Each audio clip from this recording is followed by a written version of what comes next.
Double engine government ni Haina toina lauriba state amadi center da Leingak pairiba BJP ki Leingak asina Manipur da thokliba irang asi lumna lodabana hauzik fawbada lamdam asigi irang asi loisinba ngamdabani masimak double engine government asi engine fail Oire haiba takpani Haina Aicc ki secretary Manipur in charge Christopher Alok na Haikhre BT Road leiba Congress Bhavanda ngasi pangthokhiba paumi singa unaba amada mahak na haiki state amadi center Leingak na lamdam asida thokliba thak pun teruk helaba irang asida thausadriba asigidamak lamdam asigi miyamna Leingak asida akan mamoongda taksinba mathautai thokliba irang asina maram oiraga lamdam asigi senmitlonda chauna saitheng pire madugi mathakta lomi singna lopanba fawba mapung fana ngamdre masina lamdam asida hena awaba haibadu oiragani maram aduna irang asi loisinaba amadi lamdam asida santi thamnaba state amadi center Leingak na punna taksin minasi Haikhre. Dear media friends, after being appointed as the Secretary Aicc in charge for 4 states, Tripura, Manipur, Nagaland and Sikkim, last month I visited Manipur when there was a curfew implemented here in Manipur. So I could not really meet and interact with the leaders and the state office bearers of Manipur. So yesterday I came here and today we had a effective, useful discussion.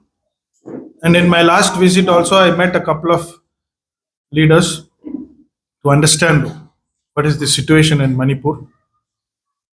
And from various other sources, what I can say is All India Congress Committee is very much concerned about the situation in Manipur. Rather than getting into the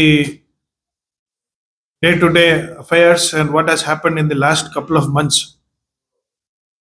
I would like to seriously focus on 2-3 key issues which are a big question mark with regard to the future generations of Manipur. First one is the state of economy. I think it is in a complete standstill because of the violence which started last year in 2023, I think from the month of May. 3rd May. In a state where violence is there, so much of uncertainty is there. Obviously, economic growth, economic activity, everything is being ruptured, and the state of youth, the future of youth is a big question mark. And secondly, agriculture, which has been the major main source of employment, that is also now very much into a deep crisis. In this kind of a circumstances, what are we going to do for the youngsters who get educated? And obviously, in 2020, 21, 22, we had the epidemic, that is, COVID. And immediately after COVID, Manipur is hit by another big man-made fiasco. Who is responsible for this continuous gap in terms of employment, in terms of education? Students have got a long learning gap. There are so many students who have gone here and there. For people who are inside the state, there is no education. For people who are outside the state, the financial challenges which they have to face for their education is huge. And I don't think the present government seriously gives a thought about all these issues. And what is the state of health in this state? It's very saddening, particularly with regard to women who are locked in the hills, who are locked in various other parts of the plains. because of the non-mobility. There are many cases where pregnant women are going through a lot of issues. So, considering the state of education, state of economy, state of health, I think this is a deep rooted crisis which has been made. This is a man made crisis which is not that easy to explain in a very interesting way. So, is the present government going to take responsibility for this? I don't think so.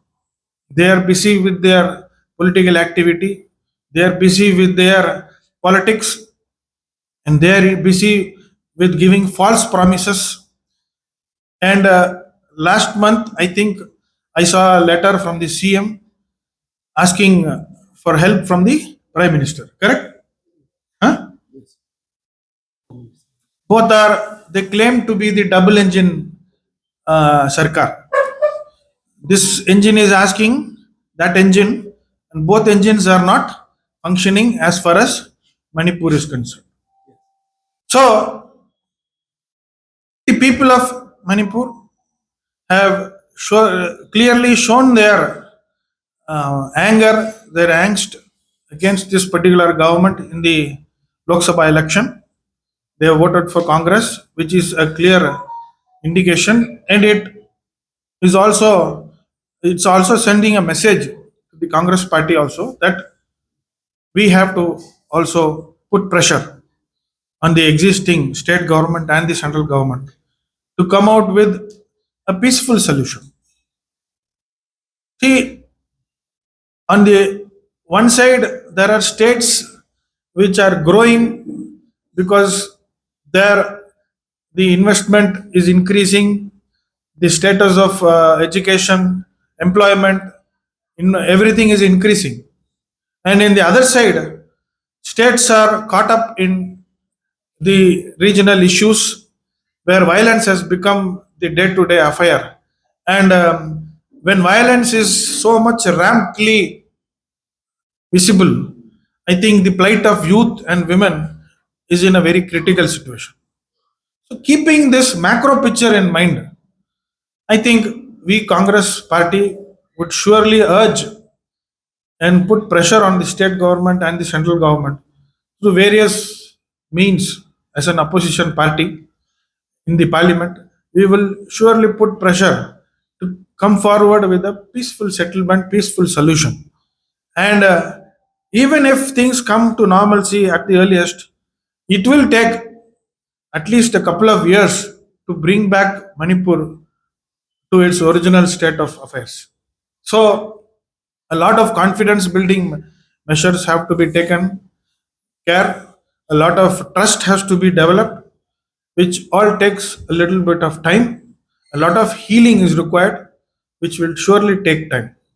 So, with these observations, I have also discussed with the PCC president and the senior leaders and the members of the Pradesh Congress Committee to strengthen our party at the grassroots level, not just to win elections, but just to communicate to the people about a peaceful, amicable solution, about the Gandhian thought of peace, so that this part of the country, this particular state, particularly Manipur, comes back to normal.